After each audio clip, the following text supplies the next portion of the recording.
Ce programme est financé par les amis et partenaires du ministère de Joyce Meyer. Quand nous donnons dans n'importe quelle forme, que ce soit un compliment, une offrande, du temps pour quelqu'un, quand nous donnons, je pense que nous sommes plus comme Dieu qu'à n'importe quel moment dans nos vies. En ce moment, nous sommes plus comme Dieu. Vous savez pourquoi? Parce que Dieu est un donneur.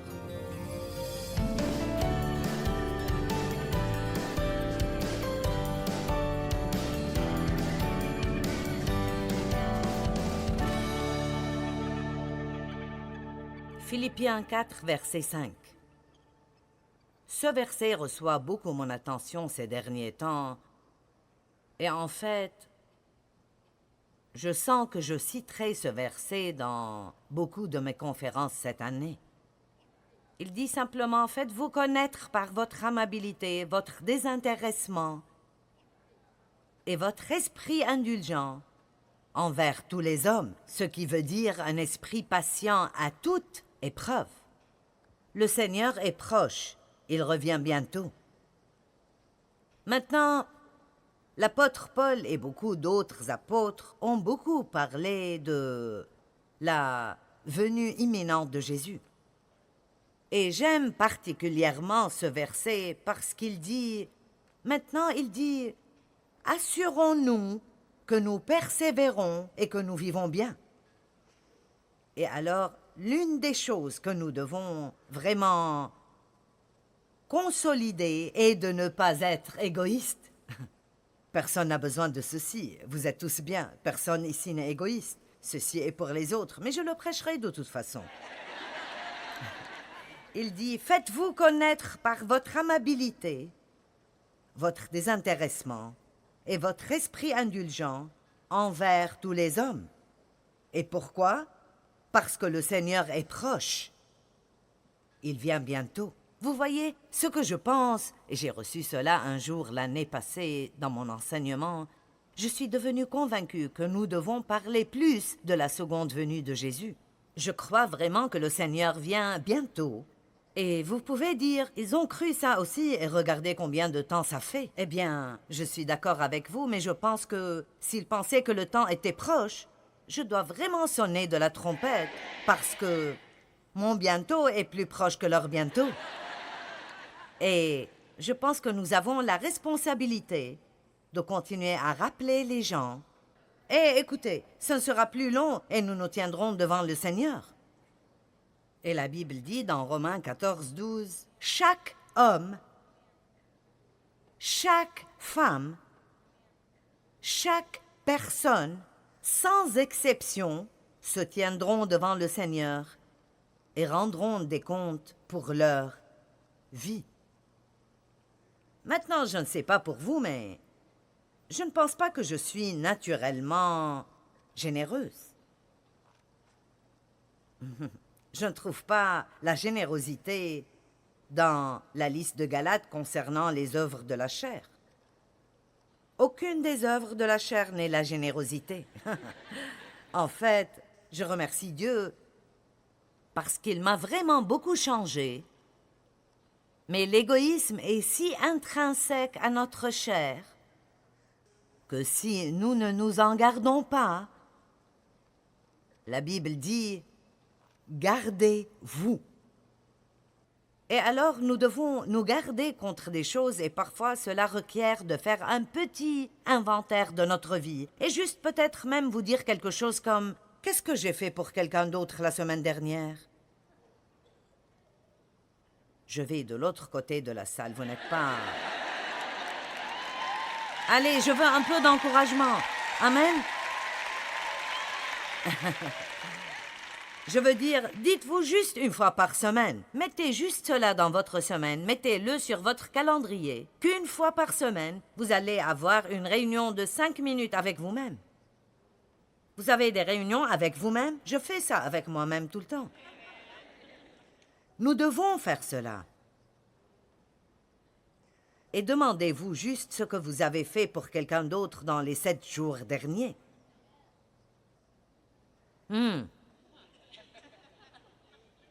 Très bien.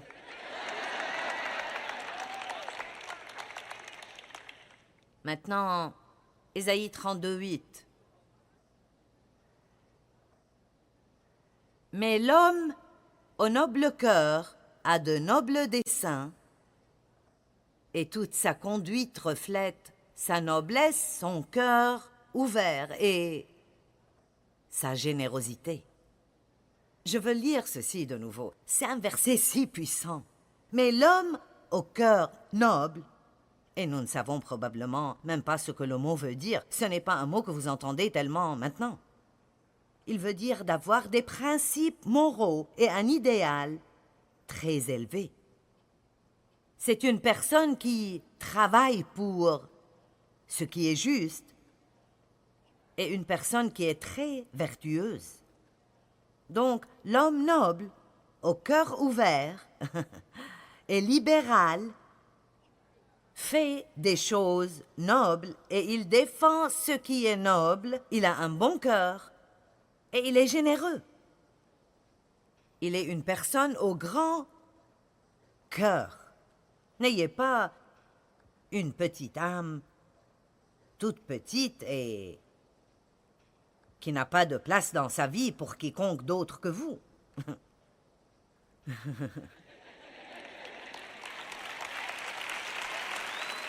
D'accord, écoutez, soyez encouragés. Quand vous quittez d'ici, vous pouvez aller prendre un café. Vous pouvez prendre un burger. Vous pouvez prendre un goûter. Dieu vous aidera à guérir quand j'en aurai fini avec vous. Mais voici la parole de Dieu aujourd'hui. Amen.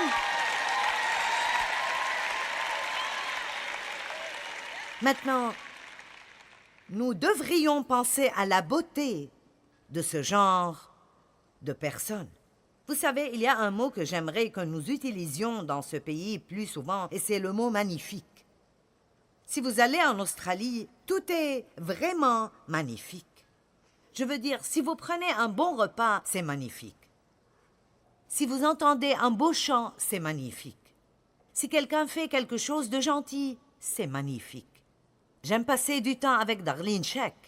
Je ne le fais pas autant qu'avant, mais j'aime passer du temps avec elle parce qu'elle dit juste « Oh, c'est magnifique, c'est si magnifique, c'est magnifique. » Et vous savez quoi? La beauté est attrayante. La beauté nous attire.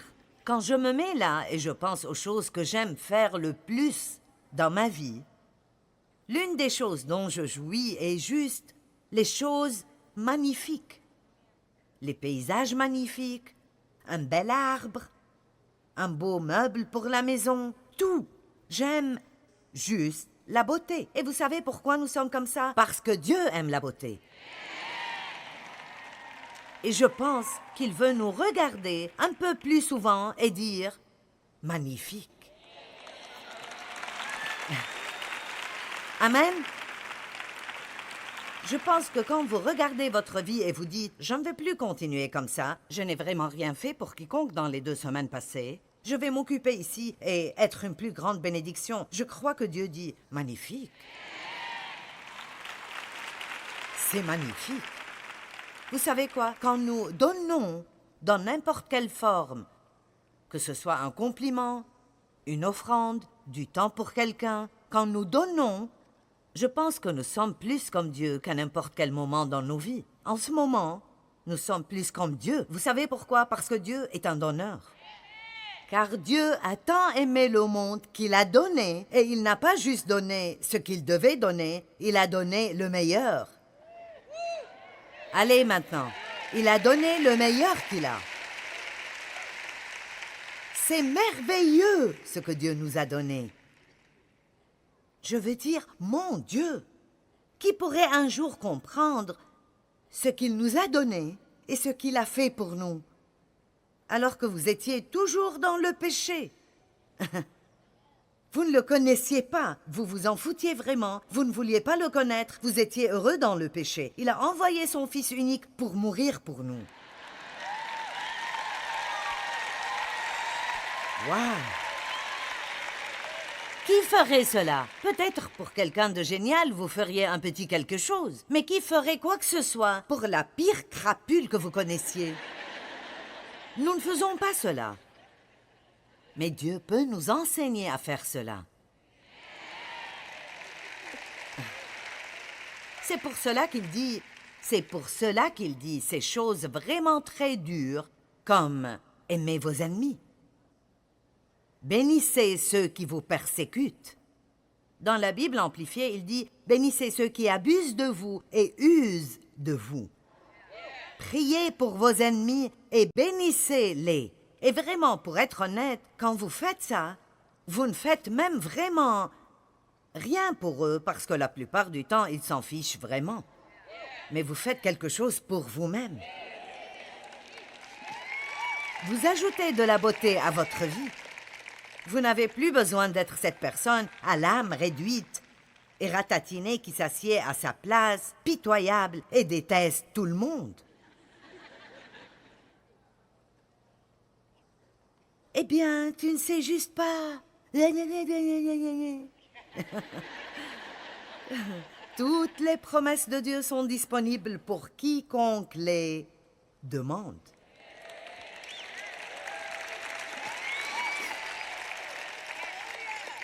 Acte 2, 46. Nous regardons la première église et... Oh, ma foi, nous aimerions avoir cette même puissance aujourd'hui qu'ils avaient alors. Vous lisez le livre des Actes et vous dites, qu'est-ce qui est arrivé? Où est passée toute cette puissance?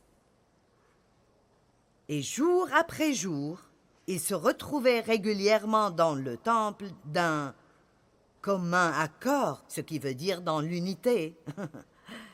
Ils rompaient le pain dans les maisons et prenaient le repas du Seigneur. Ils partageaient leur repas dans la joie, avec générosité et simplicité de cœur. Vous savez ce qu'on voit ici? Pourquoi ils étaient puissants? C'est la raison pour laquelle ils étaient puissants. Ils étaient simples, ils étaient reconnaissants, ils s'entendaient bien et étaient généreux l'un envers l'autre. La Bible dit que nous devons être attentifs. Ceci veut dire en fait de penser à ce que vous pourriez faire pour quelqu'un d'autre. Ne serait-ce pas une grande idée? Faites cela dans votre réunion avec vous-même. Chacun d'entre vous connaît quelqu'un pour qui il pourrait faire quelque chose. Une ou deux personnes d'entre vous aiment ça. Chacun d'entre vous connaît quelqu'un pour qui il pourrait faire quelque chose aujourd'hui. Chacun d'entre vous a une maison pleine de choses que vous n'utilisez pas depuis 10 ans. Et quelqu'un d'autre en a vraiment besoin, mais vous allez vous y accrocher au cas où. Au cas où. Vous en avez besoin. Même si vous en aviez besoin, vous ne sauriez pas où elle est. Vous ne pouvez pas la trouver. L'autre jour, ma fille m'a dit « Eh bien, tu veux te débarrasser de ça? Peut-être que tu en auras besoin. » Et j'ai dit « Si j'en ai besoin, je ne saurais pas où il est. » Elle a dit « Tu as raison. Tu m'enverrais juste en amener une autre. » C'était toutes ces choses que j'ai achetées un jour quand je faisais une cure de quelque sorte. Et j'avais toutes sortes de flacons et de parfums et de lotions que vous pourriez avoir. Et j'achète les choses en multiples et je les garde en stock. Je les achète et puis je dis... Pourquoi est-ce que j'ai 4 tubes de lotion et 4 tubes de crème? Oh oui, ceci venait de... Vous savez. Oh, je vais essayer de retourner à mon message. Jéhovah-Jireh est l'un des noms de Dieu dans l'Ancien Testament. Et il veut dire le Dieu de s'en sortir à peine. Ça veut dire le Dieu de plus que assez. Ou il veut dire le Dieu qui pourvoit. Ou nous pouvons dire le Dieu généreux. Que tout le monde dise Dieu est généreux. Éphésiens 1, 7 et 8. En lui, nous avons la rédemption, la délivrance et le salut par son sang. La rémission, le pardon de nos offenses, nos défauts et nos péchés, d'après les richesses et la générosité de sa faveur gracieuse. Je suis si heureuse que Dieu ne me donne pas juste un peu de miséricorde, mais sa miséricorde est nouvelle chaque jour. Chaque jour. Vous n'allez jamais vous lever un matin et voir Dieu vous dire « Oups, tu as utilisé toute la miséricorde que j'avais mise de côté pour toi. » Mais nous sommes comme cela avec les gens parfois. C'est comme « Je ne vais pas faire ceci de nouveau avec toi. Je t'ai pardonné la semaine dernière. Je ne le ferai plus. » Je remercie Dieu parce qu'il n'est pas avare avec son pardon. Il n'est pas radin concernant l'aide. Il n'est pas radin concernant sa provision. Dieu n'a pas mis de côté un tout petit peu, à peine assez pour que nous nous débrouillions. Il nous a donné plus qu'assez. Et vous savez ce qu'il veut que notre réponse à cela soit? Que nous fassions plus qu'assez. Que nous soyons des personnes excellentes qui font le 1000 supplémentaire et que nous ne fassions pas juste ce que nous devons faire, mais que nous voulions toujours faire plus que ce que nous devons faire. Et vous savez quoi? Je deviens plus heureuse, plus je parle de ceci. Honnêtement, je sens que mon âme s'élève et grandit. Oh, nous sommes sur le mauvais chemin quand tout ce pourquoi nous avons de la place dans notre vie est nous-mêmes et nos problèmes et nos affaires et nos désirs et nos besoins. Allez dépasser cela.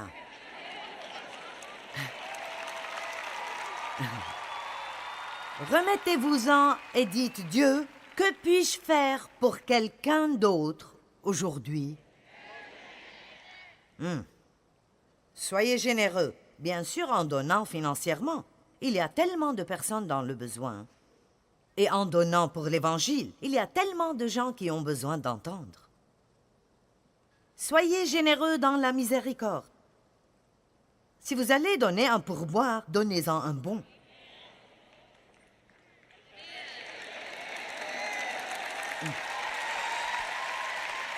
C'est ce qui fait vivre ces personnes.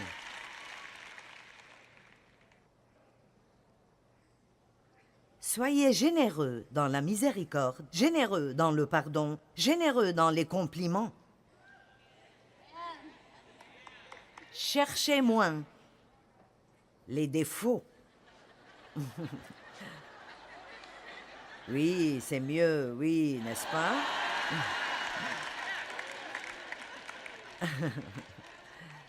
Un peu plus d'encouragement. Mon Dieu, le monde est plein de gens qui sont prêts à abandonner. Ils n'ont pas besoin qu'on leur dise ce qui ne va pas en eux et combien ils sont mauvais. Il y a un temps pour cela. Mais si vous allez corriger quelqu'un, mélangez cela avec beaucoup d'encouragement. C'est beaucoup plus facile à avaler.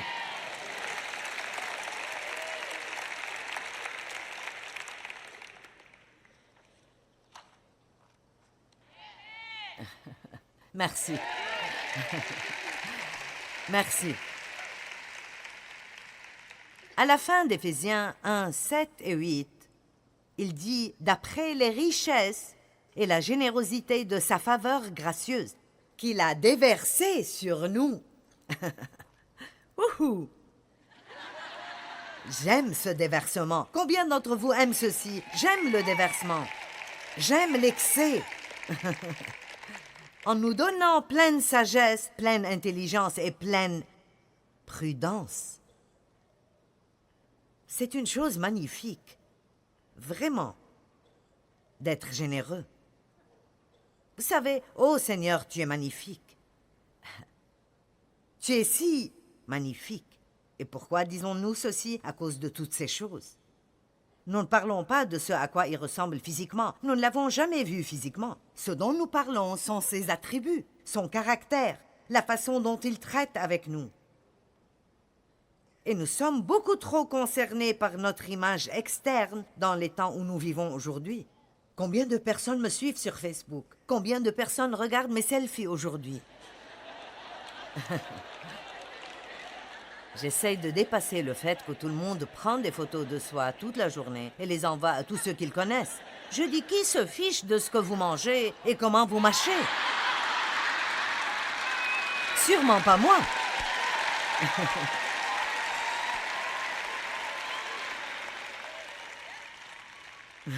Nous devons juste faire attention à ne pas trop nous emporter. Votre valeur n'est vraiment pas dans combien de personnes vous suivent sur Facebook. Périodiquement, on me dit combien de personnes sont sur le nôtre. Je ne vais jamais demander parce que franchement, je n'ai pas besoin de savoir cela. Je dois servir de la même façon si j'ai 2 personnes dessus ou 25 millions de personnes dessus. Vous savez pourquoi? Parce que Dieu s'intéresse aux individus. Amen? Donc faites attention. Gardez-vous. Soyez sages et n'allez pas trop loin. Et quand je dis ne soyez pas égoïste, je ne parle pas de ne pas prendre soin de vous-même. Je ne parle pas de ne pas faire des...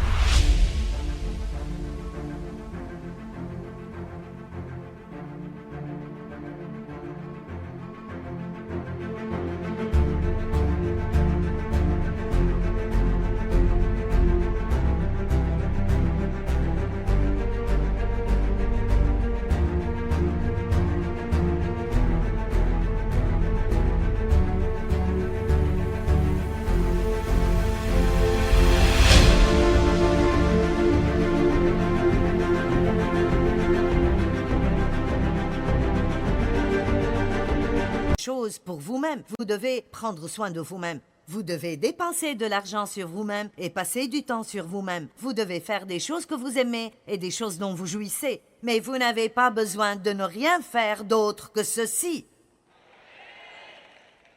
Si nous ne prenons pas soin de nous-mêmes, nous n'aurons rien à donner à n'importe qui d'autre.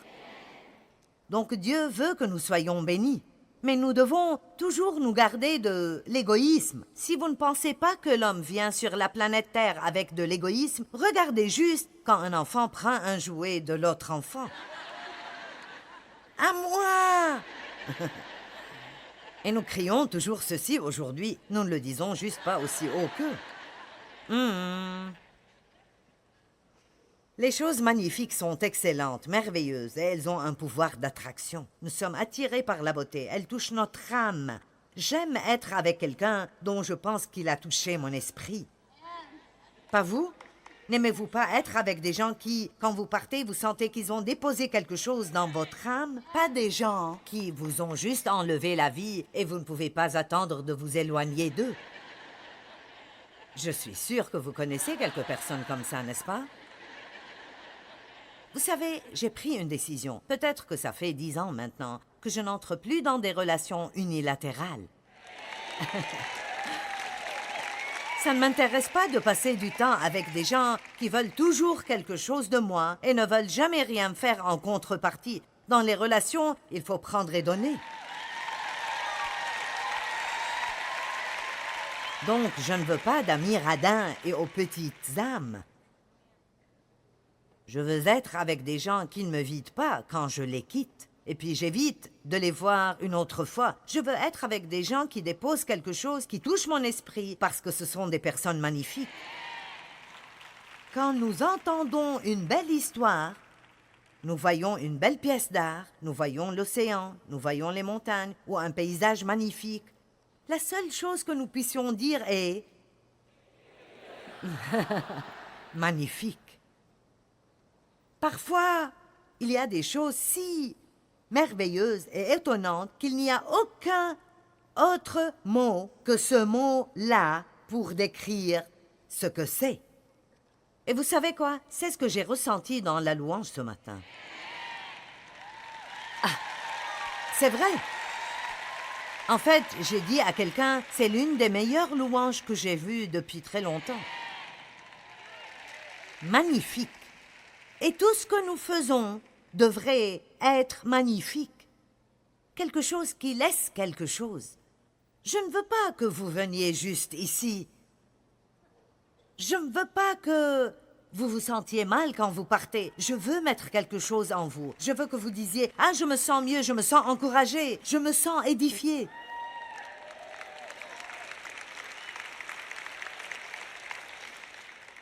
Le mot généreux veut dire libéral, fastueux, magnanime, munificent, gracieux, désintéressé et abondant. Regardons Deutéronome 15:11. J'aime beaucoup ce passage. Nous revenons au début de la Bible. Il y aura toujours des pauvres dans le pays. C'est pourquoi je t'ordonne d'ouvrir toute grande ta main à ton compatriote, aux malheureux et aux nécessiteux dans ton pays. Quand c'est le moment de la dîme, est-ce que vous prenez la plus petite monnaie que vous voyez? Ou est-ce que vous sortez un peu de cette réserve d'argent que vous avez cachée dans ces compartiments secrets? Allez, nous en avons tous quelque part. Soyez magnanimes. Vivez largement. Nous avons tous besoin de nous garder contre l'égoïsme. Et honnêtement, l'une des meilleures façons de faire cela est d'être exprès aussi généreux que vous pouvez l'être de n'importe quelle façon que vous le pouvez. Vivez avec une main ouverte et un cœur ouvert parce que c'est vraiment magnifique quand vous faites cela.